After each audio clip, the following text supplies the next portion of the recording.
C'est pas bien là? Hein? Petite nappe tranquille. 12-15 nœuds. Ouais, 7 nœuds. En travers, un peu largue. Un peu variable le combat. Oui, très variable. Ouais. Une oscille de 30 degrés et de 5 nœuds. Mais bon, ça le fait bien, sous les naqueurs, là, on avance bien, la mer est très peu formée, 1 mètre.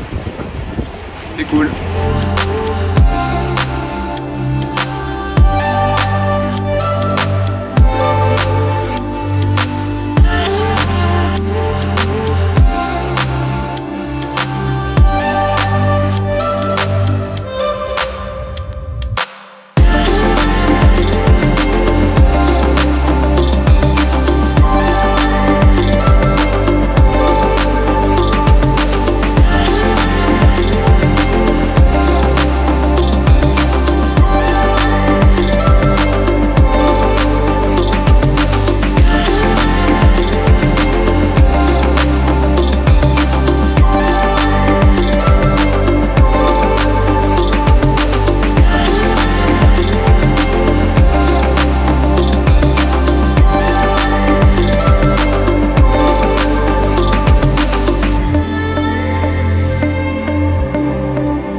Ça bosse ici? Ouais, ça bosse, hein. Allez, Regarde. s'il te plaît. Oh. Fais toutes les couleurs, comme ça on verra lequel fonctionne le mieux. Avec des câbles d'inox, donc là, câble d'acier, et puis après, le dernier on mettra un rose. Et le problème c'est quoi? Bah, c'est que ça casse, il y a tout qui casse. C'est lui qui a Puis après il y a les cannes à réparer. On a peut-être pas du fil assez gros, hein. lui qui a Ouais, quand même, ça devrait aller. On s'occupe donc. Bah, on se prépare. Faut bien survivre. On va avoir des protéines, parce que ici, on n'a rien. Et ici, ben ça joue. Et le bruit de fond que vous entendez, c'est Momo qui travaille.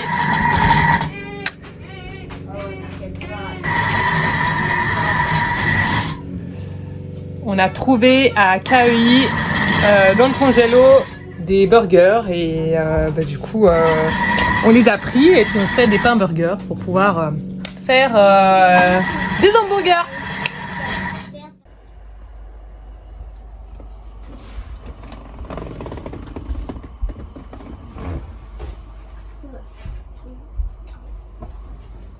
Miam miam, hamburger.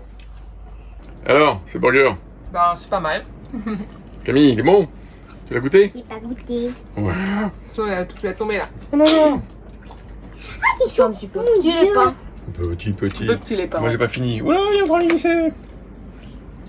Miam.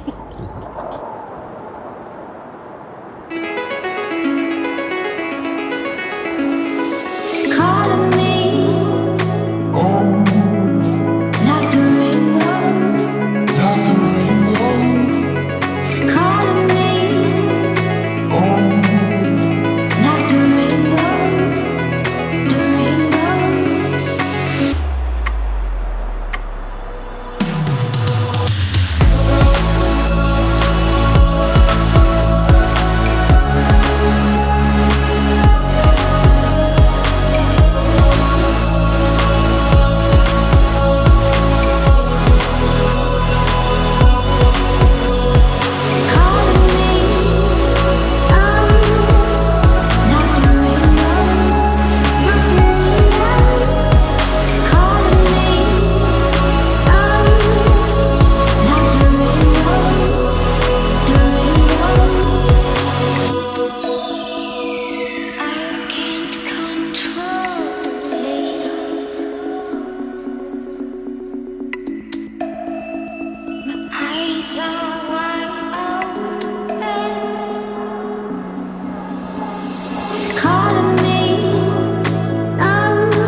Prendre de la hauteur sur ce que nous vivons au quotidien.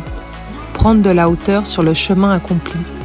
Prendre de la hauteur sur nos rêves et savoir si nous voulons que ceux-ci restent en l'état de rêve ou qu'ils prennent vie. Prendre de la hauteur sur la beauté de notre monde. Pour nous, prendre de la hauteur est essentiel.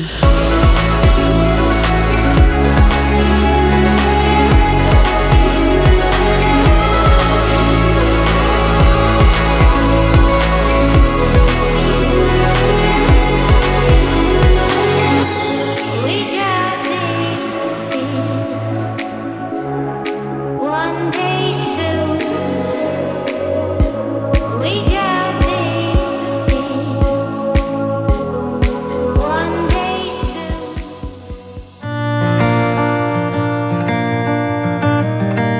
On va les casser, on va prendre l'eau. On va boire de l'eau de coco.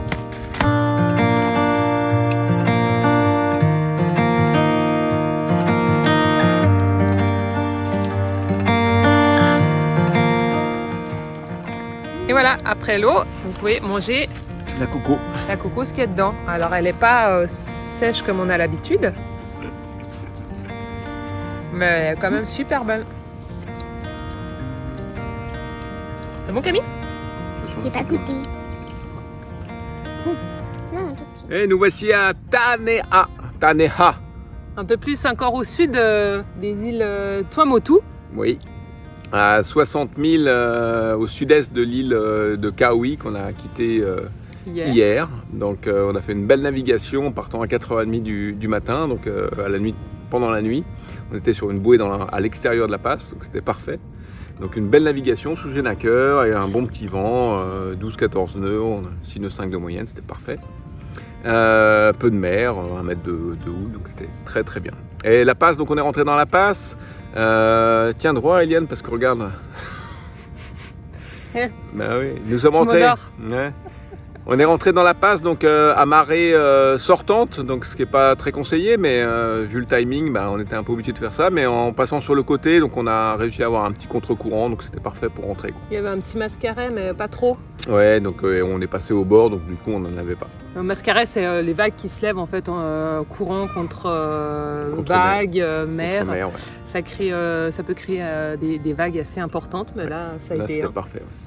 Et puis donc on a mouillé juste derrière la passe nord, donc il y a 3 passes à Taneha, et donc on a pris la passe nord, c'est une petite passe, c'est pas la passe principale qui est celle du milieu.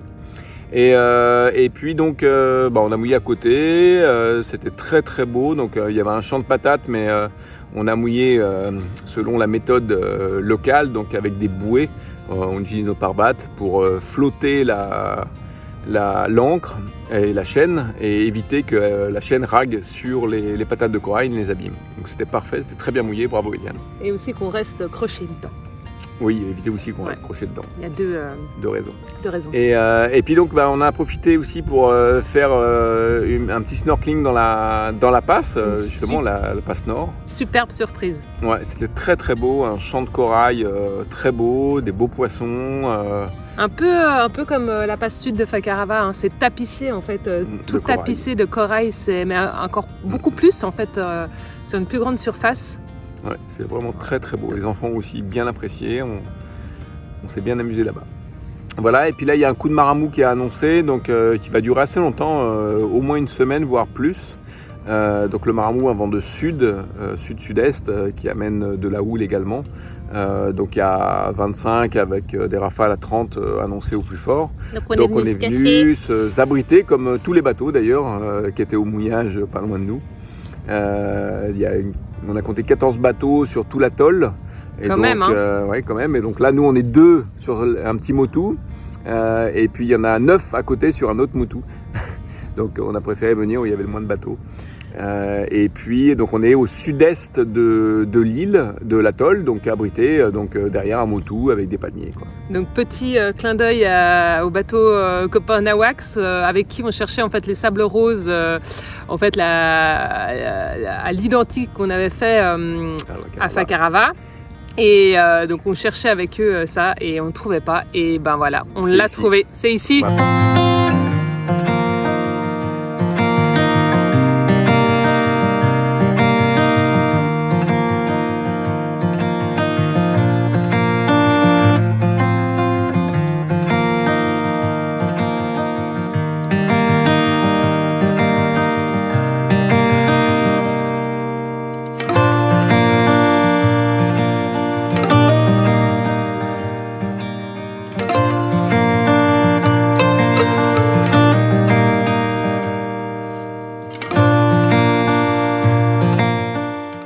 avec quoi?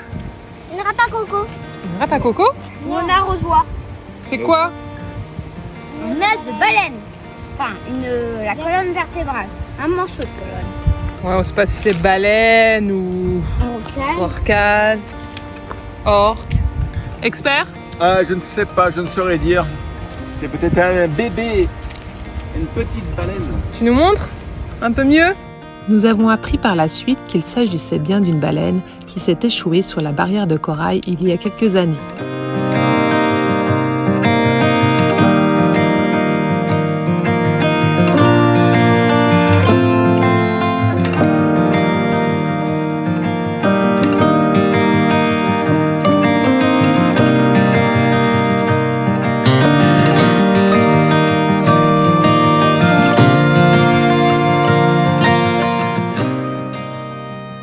On vient de rencontrer Noah et son oncle, enfin surtout Noah, son oncle dormait. Il dormait, ouais. C'est l'heure de la sieste. Donc on est au sud de Taanea, au mouillage, et on savait qu'il y avait Une famille qui faisait de la copra ici. exact, qui vient de Faïté, donc une île un petit peu plus au nord, qui se trouve entre Fakarava et Taanea. Et voilà, on a pu échanger un petit peu avec lui pour connaître un peu plus comment se récoltait la copra. On en a déjà parlé, enfin en tout cas vous avez déjà vu des images. Donc c'est vraiment, ils ramassent en fait les noix de coco qui sont à terre, les noix de coco qui sont brunes, et donc ils les cassent en deux. À la hache. Ils les font sécher 2 jours au soleil. Et ensuite, ils vont récupérer donc la chair de la coco, donc l'intérieur, et ils la refont sécher 2 semaines, c'était ça? Une semaine. Une semaine. Pareil au soleil. Ouais. Et après, en fait, ils les mettent en sac. Et, Sac en toile de 25 kg. Voilà. Donc c'est partout les mêmes sacs en toile qui sont après expédiés à l'huilerie de Tahiti. Ouais. Donc c'était assez sympa de pouvoir échanger. Et puis c'est vrai qu'on se posait la question aussi comment ils faisaient pour communiquer avec l'extérieur, parce qu'ici il n'y a pas du tout de réseau. Donc là il y a d'autres familles qui récoltent aussi la copra, qui ont un téléphone satellite. Ouais, sur d'autres moutures. Et c'est comme ça en fait Qu'ils appellent le bateau. Donc il y a un gros bateau qui vient récupérer les sacs. le Stella. Donc il se met en fait comment on appelle ça, en stand-by en fait à l'extérieur de la passe, et après eux ils sont avec leur petit bateau moteur et ils font des allers-retours pour pouvoir mettre les sacs. Donc là il parlait de 4 tonnes. 4 tonnes de sacs. Ils en ont déjà eu 10, je crois, ils en ont déjà envoyé 10, ou je sais pas si c'est la totalité qui fait 10. Puis ils reviennent de temps en temps, là ça fait un mois et demi qu'ils sont ici, donc voilà, donc vous avez vu la petite maison, elle est toute simple. Ils ont leur riz, je sais pas s'ils ont d'autres aliments, mais après voilà, ils vivent de la pêche. Ouais. Et ils pêchent tous les jours, ils mangent du poisson tous les jours. Chouette. C'était un bel échange, et puis on a été se promener, et puis après on est revenu le voir, et puis il nous a offert une coco fraîche, donc un coco chacun. Ouais, super désaltérant, super sympa. Ouais, très Et sympa. puis voilà, on a un petit peu échangé sur d'autres choses de la vie. Donc un bel échange, et puis on en connaît un peu plus sur la copra. Et puis après, donc, vous avez vu aussi, pour nettoyer un peu la cocoterie, il brûle. Donc, alors c'est pas forcément bon pour les cocotiers en eux-mêmes, mais bon voilà, c'est un peu l'obligation pour nettoyer. Sachant qu'ils l'entretiennent aussi en replantant des cocotiers régulièrement. Nous, moi je pensais que en fait les cocos qui tombaient et qui n'étaient pas ramassés, en fait germaient et tout ça, mais en fait non. Ils les font germer et puis ils les replantent à des endroits bien spécifiques. Tout est calculé. Et oui. Donc voilà, ce petit aparté pour le copra. Hey darling, can I tell you what's been on my mind? Sick and tired of the 9 to 5 in the city life. C'est de la patate, hein? Oh, c'est chaud patate. Et tu fais quoi avec ton téléphone? C'est pas marqué, c'est pas cartographié? Ben non, mais il y a quelques patates marquées quand même. Pas toutes. Ah! Loin de là. Et du coup, tu fais quoi? Je les note sur ma carte, comme ça, pour le retour, j'aurai l'emplacement des patates. Mais qu'est-ce que c'est ingénieux! Malin, hein. Surtout qu'au retour, on aura le soleil pas forcément dans le bon sens.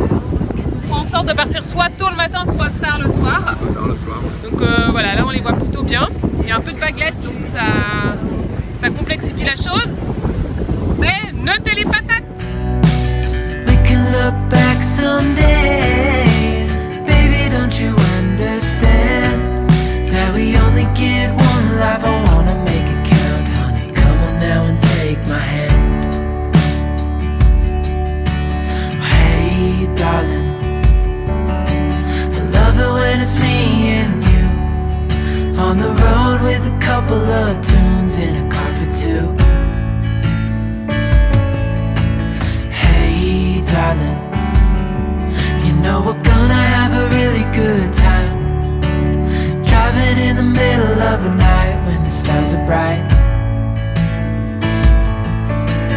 Pack our bags and get in that car, leave a little note and we'll drive real far. Let's get out, we can leave this city. Let's drive to the open air. Yeah, the countryside is so pretty, with the wind blowing in your hair. We can look back someday. Baby, don't you understand that we only get one life? I wanna make it count, honey. Come on now and take my hand. Nous sommes descendus au sud de l'île de Taanea, donc sud par rapport à la passe, et ouest par rapport au précédent mouillage. Et donc il y avait pas mal de patates sur le trajet, mais ça l'a bien fait, avec un bon soleil, ça allait bien. Voilà, donc on est sur une île qui est un sanctuaire d'oiseaux, de reproduction. Donc on a vu plusieurs nids, comme vous avez pu le voir, comme vous pouvez le voir, avec des beaux fous, des nids de fous. Et voilà, donc c'est une très belle île, très sauvage. Il n'y a rien du tout à part les oiseaux. Donc c'est très très beau. Là où on a mouillé, ça s'appelle Seven Anchorage. Là-bas. Seven Anchorage parce que, vu du ciel, paraît-il que ça forme un 7. Donc nous verrons ça si on envoie le drone demain. Et puis on me mettra le nom du motu. Ah oui, de motu, je ne me rappelle plus le nom qu'il a. T'as dit que c'était un bel endroit? Ben oui. Ouais, c'est chouette. Et les oiseaux aussi, super beaux à voir. Oui. Ouais. Donc chaque motu est différent en fin de compte. Et bon, on a vite fait le tour. Hein, mais, Ah bah oui, on vient de faire le tour à pied là, ça nous a pris 30 minutes. 30 minutes quand même. Donc voilà, mais c'est sympa à faire, ça change d'endroit vu qu'on est un petit peu bloqué ici. Et puis pour venir aussi, ça a été. Très bien. Ouais, c'est pas forcément cartographié, il y a quelques patates qui sont notées. J'ai déjà dit tout ça. Ah bah alors, si tu me dis pas. Je te jure. Bon bah, on vous laisse sur ces paroles alors. Your hair. We can look back someday. Baby, don't you understand that we only get one life? I wanna make it count, honey. Come on now and take my hand. Ouais, tu nous as fait quoi?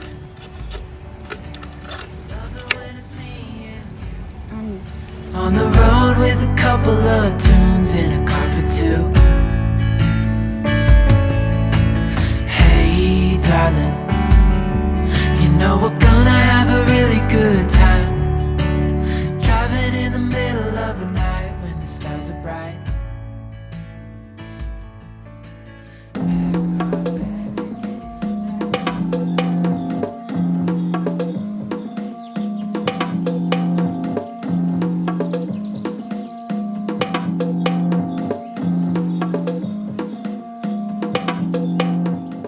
Bon appétit!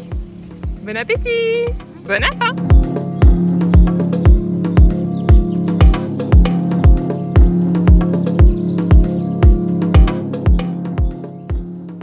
Chrono, combien de temps? Ouais, assez longtemps celle-là.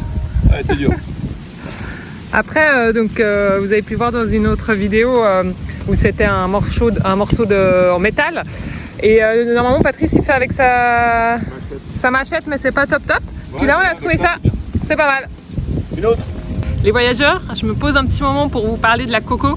La coco, on trouve ça trop génial en fait. Plus on avance dans le voyage, plus on fait de choses avec la coco.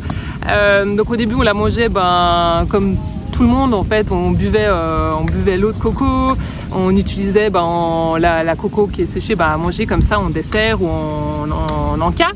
Et donc plus on va dans le voyage, plus on découvre de choses à faire avec. On a découvert la crème de coco, comment on pouvait la faire aux Marquises. C'est vrai qu'on n'a pas eu l'idée de le faire avant et de le voir en vrai, ça donne trop envie. Donc ce qu'on peut faire, c'est râper la coco et une fois qu'elle est brune, comme ce qu'il est en train de faire Patrice, et on la presse et ça donne de la crème de coco. Il y en a qui vont parler du lait de coco. Après, une fois qu'on a cette pulpe en fait qui a été dégorgée de toute sa crème, on peut la chauffer avec de l'eau et la represser de nouveau. Ça fait du lait de coco et ça, on peut faire le processus 2 fois de suite. Et là, on vient de découvrir, en fait, on est à Taanea et on a resté bloqué ici à cause d'un vent du sud. On pouvait pas trop, on aurait pu naviguer, mais voilà, pas dans des conditions super. Donc, on a décidé de rester. Et au niveau farine, on devient un peu limite.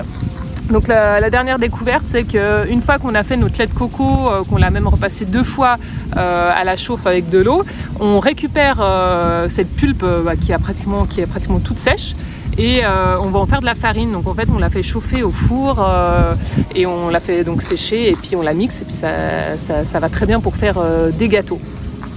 Donc on adore ça, il y a aussi l'eau de coco dans les cocos vertes, il y a plein de façons de le faire, il y a aussi des pralines. Sinon juste, certains se diront, dis donc on se sert de coco là comme ça sur l'île. Alors on a rencontré les personnes qui sont ici et qu'on vous a parlé avant. Et on leur a demandé, on a demandé à Noah s'il y a une coco par terre, si on peut la prendre. Donc effectivement, on peut les prendre. Donc voilà, on se prend quelques cocos pour pouvoir faire nos recettes avec. Donc Patrice est en train d'ouvrir les cocos. Les enfants derrière, ils sont en train de faire une jolie petite cabane. Et demain, on repart à la passe en fait de sortie de Taanea.